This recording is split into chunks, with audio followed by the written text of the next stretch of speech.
I got into cybersecurity, and it might sound cliche, but to help people.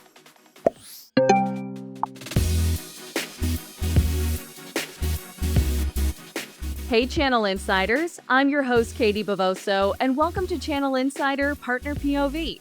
Today, I get to introduce you to my colleague, Davin Jackson, cybersecurity media personality for eSecurity Planet at Technology Advice. Davin is an expert in his field with decades of experience behind him, but he didn't always feel like he belonged. You'll get to know Davin's journey to where he is now and how he's inspiring the next generation of cybersecurity experts through education, support, and eSports. Welcome, Davin. Great to see you. Nice to see you too. Thanks for having me. So, Davin, I've been wanting to get you on for a while. You've been with the company with Technology Advice for a few months now, but you've been working in the cybersecurity space, even on camera, for quite a while. So I wanted to have the opportunity to bring you over to the Channel Insider audience and introduce you for the expert and the personality that you are in this space. I'd love to start off by just kind of getting to know you and getting to know your role, first of all, at eSecurity Planet. So talk to me about what you do right now for our audience that may want to go find you out there on the interwebs. It's funny, every time I hear the word expert next to my name, like that imposter syndrome just like starts kicking in. I know the feeling. I am the cybersecurity media personality for eSecurity Planet. So I am the new host of the eSecurity Planet YouTube channel. I also do some written content. So I do write some articles for the website as well. Like I said, this has been something that you've been doing for a while, and I want to get to know your background because you and I have talked off camera. I love that you mentioned the imposter syndrome, but you are no stranger to this space. So let's talk a little bit about, first of all, why cybersecurity for you just as an industry? What attracts you to this very wide umbrella of cybersecurity? It's two reasons. One, the ever evolving landscape that is cybersecurity. The challenges that come along with it. Not that you can get bored with technology, but I just love the challenges that cybersecurity bring from whether you're red team, blue team, purple team for applications, and then which leads to the next one is I got into cybersecurity, and it might sound cliche, but to help people, right? I wanted to be able to help people learn how to protect themselves online, protect their digital footprint, help kids navigate this. They're given technology at a way faster rate than we were given. I think I'm older than Google at this point. So, they also need, guidance and mentorship and help navigating this space. So that's why I got into it. For you, in your background, talk to me about your first kind of entry into cybersecurity. What was your first job that you would consider like this was a real cybersecurity job? Oh, wow. So my first real cybersecurity job, I would probably say, where I was introduced to cybersecurity was I was working at a school system for a few years, and we kept getting hit with ransomware attacks, phishing emails, just there was just a lot of security issues. I proposed to the director of technology at the time to let me figure out what's going on, how we can fix these issues. I was also running the technology. I was supporting the technology for the special education department. And they were having issues where their tablets and laptops were being stolen or being lost. These things are crucial to these kids with special needs who, per their IEP plans or what have you, need these things to not only learn, but to go on with some of their everyday life, to communicate in some cases. So that really struck a nerve with me. So started looking at ways to, secure them. And then from there it was like, okay, how do we secure our own infrastructure? How do we secure our teachers? And just kept going down the rabbit hole until I came across an article about penetration testing and ethical hacking. And that brought me back to even before cybersecurity, when I was like a 5-year-old kid in my grandmother's living room, just trying to figure out how to make things work and what happens if I run this wire to this wire. And I was hooked. I started doing deep dives. I went on Amazon that day and bought a bunch of books, built my first lab. Shortly after that, it was like, okay, I want to get certified, took a class. I actually drove down to Virginia and took a 5-day boot camp, came back, and I stayed at the school district for about another 6 months or so. but that dreaded B word, budget, started getting in the way of certain things that I wanted to do to secure it. And then I was offered a role for, I guess, my first real cybersecurity job, which was a pen tester for a cybersecurity company. There was several things that you said there that I want to dig into, but the first one where you talked about budget, that is something that I know from speaking with you outside of this recording that frustrates you to no end because it does impact directly a company's security posture. Can you kind of just talk to me a little bit about where you struggle with the budget versus what companies actually need to be safe and just where that kind of flows into you trying to educate and edutain to a certain extent other people and businesses? Well, I think budget or just financial issues are a big problem for businesses, big and small, and even for your everyday user at home, right? Like I said, my idea of cybersecurity is no different than any other service based industry. Is that's to help people, but it's become a situation now where if you don't have the budget or you can't afford it, you can't get the help, Mm. right? And which then also leads mom and pop businesses, small businesses, home based businesses to say, well, I don't make a lot of money, so why do I shouldn't have I don't think I need to worry about these things like these major corporations do.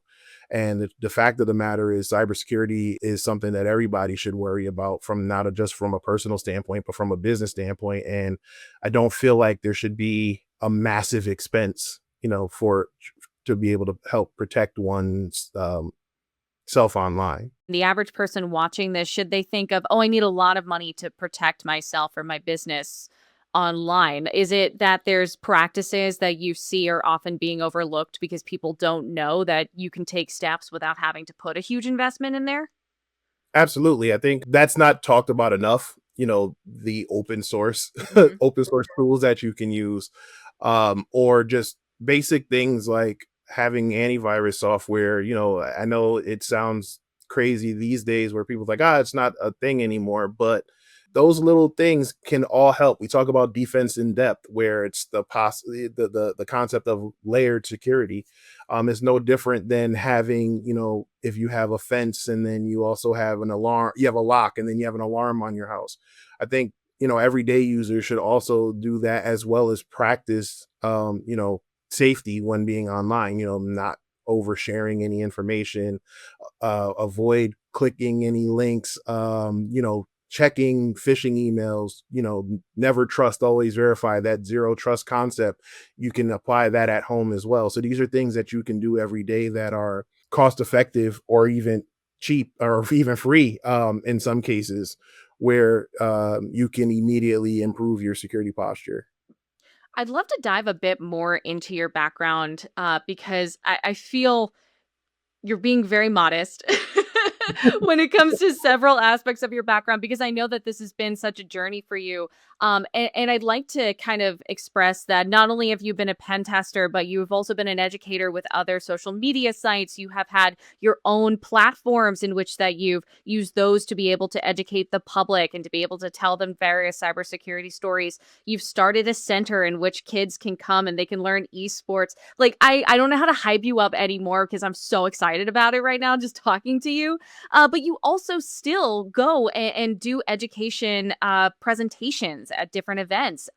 So why don't I take a beat and backtrack to something I said talking about the education center? Can you tell me a bit about your involvement with that? So the idea of the esports center, which is Alpha Esports and Technology, and the cybersecurity content is Alpha Cybersecurity. The idea of it all comes under the concept of being the change that I wanted to see.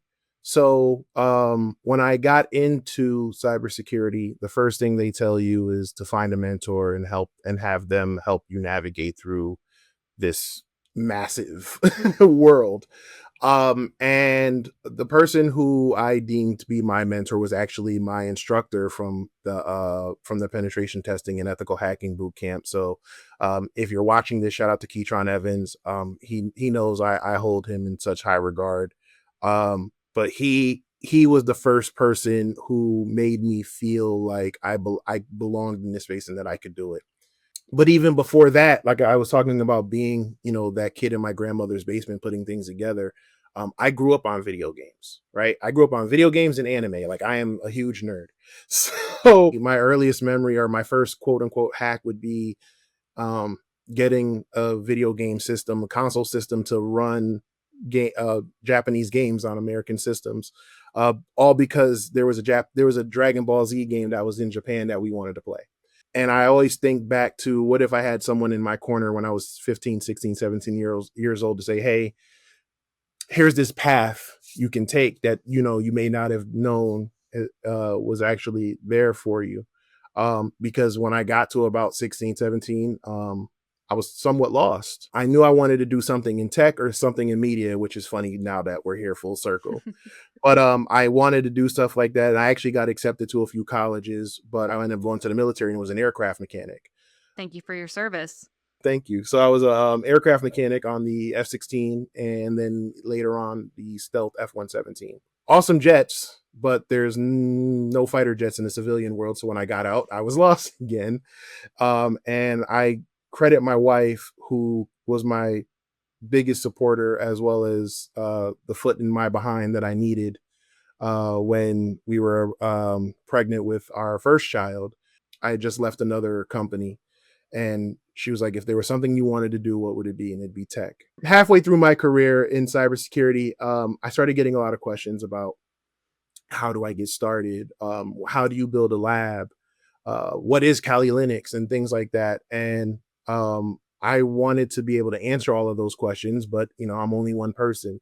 So that's where Alpha Cybersecurity started. It started off as a blog site to answer all the questions that I wish I knew, or also the questions that I was getting online on LinkedIn and Twitter or X now or whatever. And then from there, it turned into video content, which was the birth of my podcast, InfoSec Unplugged. But the idea with InfoSec Unplugged was going back to that word about imposter syndrome. The idea of InfoSec Unplugged was, now that I've built up this audience and this reputation in my own career, how can I use that to also help these people who are just getting started and don't know where to go? So the concept of InfoSec Unplugged was to interview people that I've met and that I have become friends and family, even family with, in the cybersecurity community, that are also known as, the quote unquote rock stars in our field. But how do I get them to come on, let their hair down, and just, shoot the breeze and talk, just talk, have a real conversation, but also make it impactful. So instead of doing a recorded podcast, I made it a live stream podcast. So this way our viewers could actually interact with our guests.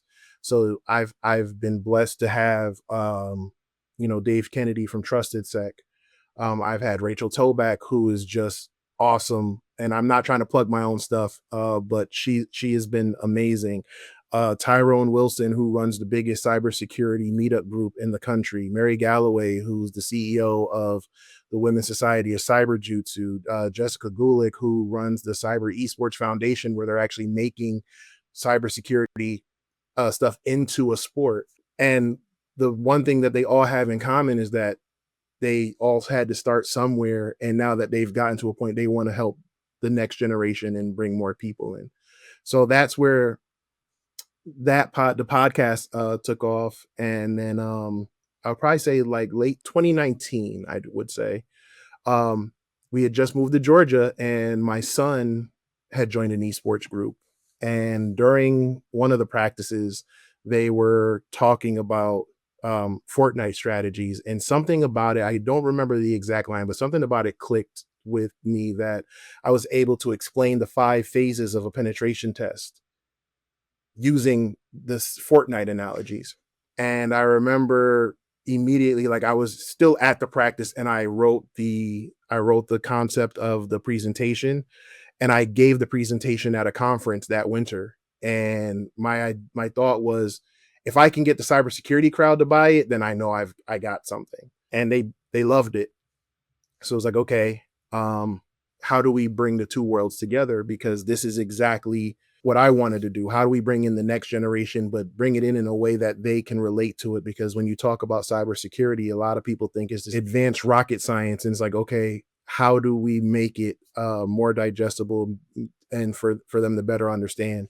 And it was using the gaming element, using things that they already know, and highlighting those transferable skills and the parallels that they may not even know they have, that can lead them down that path to careers in tech. Did that. COVID happened. That stopped, and then like late 2022, I said, you know what, I really wanted to jump into 2023 and give this a shot. So we went head first. Again, my wife being my biggest supporter. We found a space and we opened up the Alpha Esports and Technology Center here in Georgia, where again, I call it using gaming as the cheat code to engage in other conversations and to teach them things that they may not know. And there's studies behind it. The NIH did studies that show gaming, when done in the right and healthy manner, can actually improve your cognitive functions, improve your collaborative skills, problem solving, critical thinking, leadership, communication. And these are all things that are desperately needed, not just in tech, but just in the world in general. So it's like, okay, how do I now teach these skills in something that they know and love? So for example, I do something like where it's like, hey, we're going to work on your communication skills. So you're going to do a presentation on how you navigate your map during a Fortnite match. Hey, you want to be better, you want to be a better leader, or you want to be able to take accountability or whatever. Cool. I'm going to make you the IGL, the in-game leader, and now your job is to basically be the point guard or the coach, in the game, and you have to navigate not only the game but navigate your teammates' tendencies. We created a system called RACE, that stands for respect, accountability, communication, and execution. And the concept behind that is you can't do one well without doing the others well. So if you don't have respect, you can't hold each other accountable. If you don't do that, you won't have good communication. If you don't have good communication, you'll have poor execution. So these are all things that we just do, but we're using gaming, so it's an easier pill to swallow. I do want to kind of dig into that a little bit more because I hear more and more about esports. The longer I'm in tech, obviously, the more popular it becomes just as some subject matter. But for you, what have you noticed when it comes to those kids who are participating in esports? Is this I don't want to put words in your mouth, but for some of them, is this kind of the first time that they felt seen or that they felt the ability to be able to connect it to other aspects of their life to help with their struggles or to help be able to kind of move forward in a way they understand? Absolutely. And I'm not taking away, because I think that's the one argument that you get a lot. Oh, it's not a real sport, even though just because you're not exerting physical energy or risking head injuries or blowing out your knee or ankle doesn't mean it's not a sport, right? If we can consider bowling and darts a sport, then we should also do the same for gaming. For the kids, you have several people who want to express themselves or be able to compete and represent their community, represent their schools or whatever organizations they're a part of, but they're not physically gifted. You have some who can't get out the house. You have people who want to do these things, but they are restricted for one reason or the other. And now you're giving them a platform to be the best version of themselves unapologetically, right? Obviously you still do everything with respect and integrity and sportsmanship and all of that, but you have these kids who are looking for that outlet to express themselves. We had an event one day, and this young man came in, and he has ambitions of being a professional gamer. But while he was playing in the match, he signals over to his dad, and his dad like immediately starts like rummaging through his bag and pulls out like a water bottle, and the kid like boxes up in Fortnite. So that's, you build a box to protect yourself. And he kind of just like tips his head back, and his dad starts like pouring the drink for him. And I remember pulling him to the side going, I own this place and I don't think I'm that dedicated. Right. But he said, I wanted him to play baseball. And he came to me one day and was like, I love watching baseball. I'll do it recreationally, but I'll never be that good. This is what I'm good at. And if you're willing to invest the money and me spending 3-4 hours a couple days a week doing that, why wouldn't you let me do this? And then he did his research and saw all the things that he figured he could get from baseball. So the leadership, the teamwork, the college opportunities, you can also get that. So he's like, so if I were willing to do that for him for this, then why not? And he's happy. I think it's super beneficial for the children when they see that not only do they have this outlet, but they have someone, especially in underserved communities, who came up very similar to them, telling them, no, this is possible. And not only is this possible, you can take this and turn it into something else, whether you want to go professional or you want to try to be a professional esports player, or you want to get into the gaming industry as a developer or a tester or what have you, or you want to be, you want to work in the tech and cybersecurity side, because all of these things need that support, right? You talk about V-Bucks or Robux on Roblox or whatever. These are all financial transactions. There's a cybersecurity element to that. Okay, how do you secure these transactions? How do you secure their online safety? How do you make sure that that people aren't trying to take down your server or mess with your internet while you're online? If your internet does go down, how do you troubleshoot that? These are all things that are transferable skills that can lead to other careers. So when you're able to do that and get them to see it for themselves, it's life changing for some kids. I have friends that are gamers that know how to build computers now because they wanted to build computers that could handle their PC games faster than what they had. And I don't know if that ever would have been something that they could consider a skill set or a talent if they hadn't fallen in love with gaming first. Because, like you said, it doesn't always mean to be a professional gamer or even to be a professional baseball player. Yes, these things might look a little far off, and perhaps they are, but the inspiration that this sport, just like any other sport or any other passion, can lead you down and what it could turn you towards is just as legitimate as a career path in something like being a doctor or being a lawyer. I could easily study law and medicine and be inspired to do something that has nothing to do with being a doctor or being a lawyer, but it could set me on a path otherwise. Not now because I'm old, but I think just kidding. I think something else that you hinted at, Davin, and you talked about imposter syndrome in the beginning, and you also have talked to me off camera about this, in which you discussed not having seen a lot of people that looked like you when you first got into the business and first got into the cybersecurity industry and finding your mentor. I'd love for you to talk a bit more about that, of why it's important for you to carry that torch now and to continue showing up and saying, this is what a cybersecurity expert looks like, and just continuing to inspire and to hopefully stomp out that imposter syndrome. Um, I do it because Keytron did it for me. I do it because when I was going through a difficult part in my career, another brilliant man who by the name of Marcus J. Carey reached out to me. Now, this is someone that I've always admired from afar. He popped up on a stream a couple times here and there, but I was just having difficulties, and I put it out on Twitter, and he sends me a message with his phone number and says, "Call me." And I don't. This is the first time I've talked to this man that I admired. Like, I was like, he is, someone who I aspired to be like. And I called him, and he let me rant for like 45 minutes. And again, I don't know this man. He let me rant, and then he goes, "Okay, you done?" I said, "Yeah." He goes, "Let it go." And then he bought me a book that I have my kids read, called The Four Agreements. Again, Tyrone Wilson, John Breath. These are guys that I've met online who we developed this relationship, and now there's a brotherhood there that I can call them, and it has nothing to do with ethical hacking or cybersecurity or whatever. I do it for them. I do it because they saw something in me to say, let me pull this brother to the side and say, hey, slow down, pump your brakes, breathe, and get through it.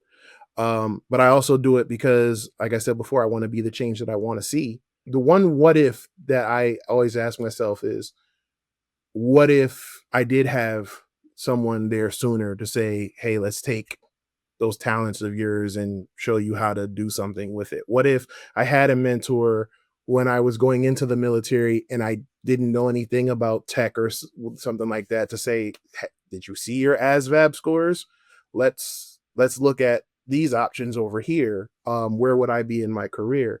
I don't question it too much because I feel like it put me where I need to be now to be the person that I am today. But this is why I do it. Because there are a lot of people who look like me and feel like that they don't belong. With all the things that I've done, from video game systems to the military to whatever, um, I still didn't feel like I belonged. I didn't feel like I was smart enough. I didn't feel like I had the education. Going back to that story when I said I went down to Virginia to do the ethical hacking boot camp, I remember sitting there and there were people there from the Pentagon and, all these government agencies and stuff like that. And I was probably like one of two people who looked like me in the room. And I remember going, what am I thinking?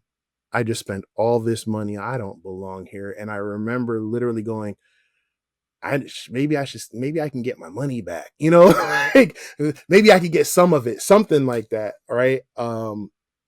And in comes Keytron walking in with his swagger that he has. And he's just like, he comes in, he's like, hey guys, all right, settle down. We're going to get class started. And immediately I felt at ease, right? Because this is someone who walked like me, talk like me, had that swagger, that bravado about him, didn't have to position himself to be anything else other than himself.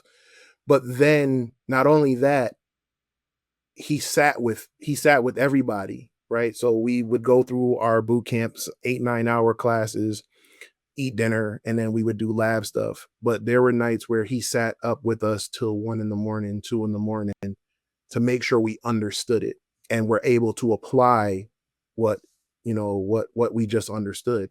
And he really took an investment even after we were done. Some teachers you have, they're like, all right, thanks for taking my class, or thanks for watching my TED talk, deuces. But he would check in, months later, years later, he would check in. He still remembered my name. Like I remember years ago, someone said they were taught by him, but they were taught by him because they saw my podcast where I said I was taught by him.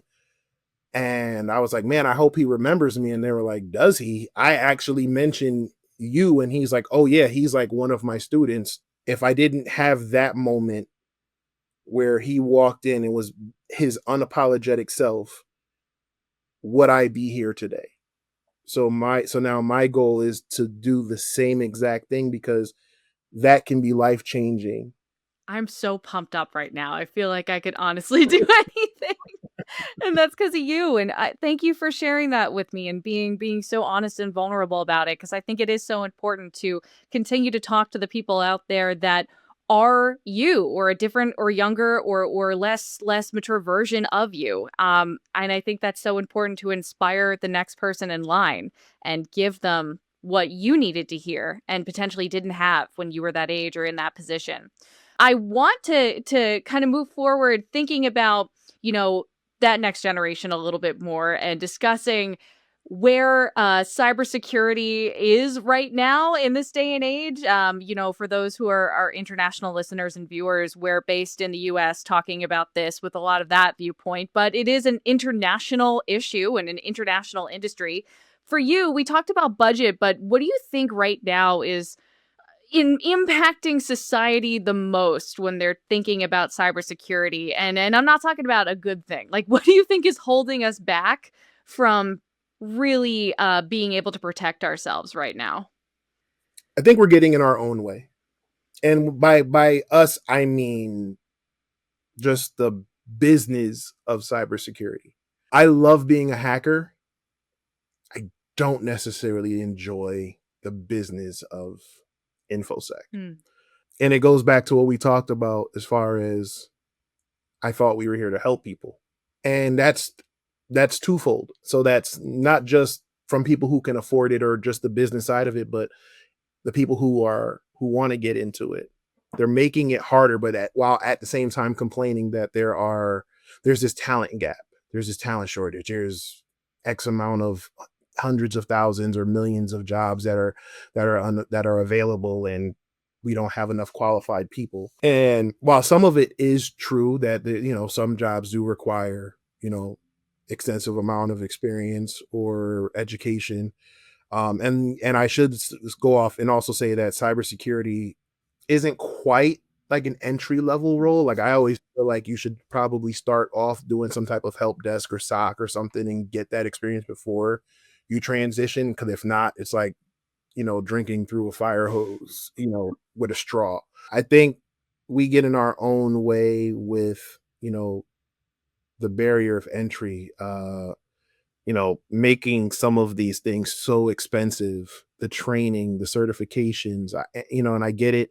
You have some really good quality trainings and stuff out there, but you shouldn't have to finance a certificate training, right? And that just goes, honestly, I can go on a whole soapbox about education in general, because the cost of college, like I have a child getting ready to go to college, and I'm seeing some of these tuitions, and it's just like, yeah, okay. But moving the goalposts and making the barrier of entry just that much more difficult, it's just going to cause people to get discouraged easier, especially in this economy right now, where people are getting laid off at a massive clip, and you know people aren't getting paid the same salaries they were 5, 6, 10 years ago, having to take pay cuts, but the cost of everything else is going up, and the education is no different. How do you expect people to be able to make that transition and make that investment if your certification training that's going to help get them that first entry level job, or that first job in cybersecurity, that's going to pay them a decent salary, but they're coming from wherever they're coming from, and now you want them to invest 10, $20,000, 15, for a class. That's going to make things harder. One of the things that I also work on with my platforms is making it entertaining, or making it in a way that's easily understandable, right? You go on and you hear about cryptography or cryptocurrency or artificial intelligence, all these other things, and it's like, they sometimes, I feel like they go out of their way to make it sound a lot more complicated or scarier than it Mhm. is. I remember when there was a cyber attack, I'm not going to say what it was, or a ransomware attack, I should say. Like, my barber called me and was like, "Are we being attacked? What's happening?" And I'm like, "Dude, calm down. Someone clicked a link." Right? And it's like, "Well, on the news they said," and I'm like, "Yes, it's a little bit more complicated than that. The link, it had something embedded that was malicious, but it wasn't this big sophisticated aliens are coming from the sky with their quantum technologies and all of that." And when you talk to the everyday people, they're like, "Oh, okay. Well, why didn't they just say that?" And it's no different in the educational space, right? You have some of these concepts, and it's like, okay, how can we explain it? This is another reason why I try to use certain things that are relatable to get them to better understand it, because that's what you want them to do. You don't want them to be like, "Oh, okay, what the heck is he talking about?" Right? You don't want that. You want them to go, "I got it," and I learned that from my own kids. So yeah, we need to do better with making the barrier of entry easier for people who want to do it. We need to do a better job of explaining these concepts. We need to do a better job of recruiting people who are really passionate about doing it, and being that source of knowledge for them, where we're, again, educating, not intimidating. Well, Davin, if we want to learn more about you, if we want to check out your content, where can we go? Well, first and foremost, you can find us here at eSecurity Planet, eSecurityPlanet.com, but the YouTube channel is also eSecurity Planet. You'll catch my videos over there. You can also find me at on Twitter and Instagram, djax_alpha. And then my esports and technology center is alphaesportstech.com. So you can find me there. Feel free to ask any questions. Let me know that you saw me here with Katie, and I'll be happy to help. Davin, thank you so much. It's been so exciting to get to talk to you, and thank you for letting me introduce you to our audience here at Channel Insider. Thanks so much to Davin for joining me today, and thank you for watching or listening. You can check out all episodes of Channel Insider Partner POV on channelinsider.com or at youtube.com/channelinsider_news and trends. You can also listen to us as a podcast wherever you listen to podcasts. Don't forget to like, subscribe, and follow wherever possible so you never miss an episode. Once again, I'm Katie Bavoso, and I'll see you next time.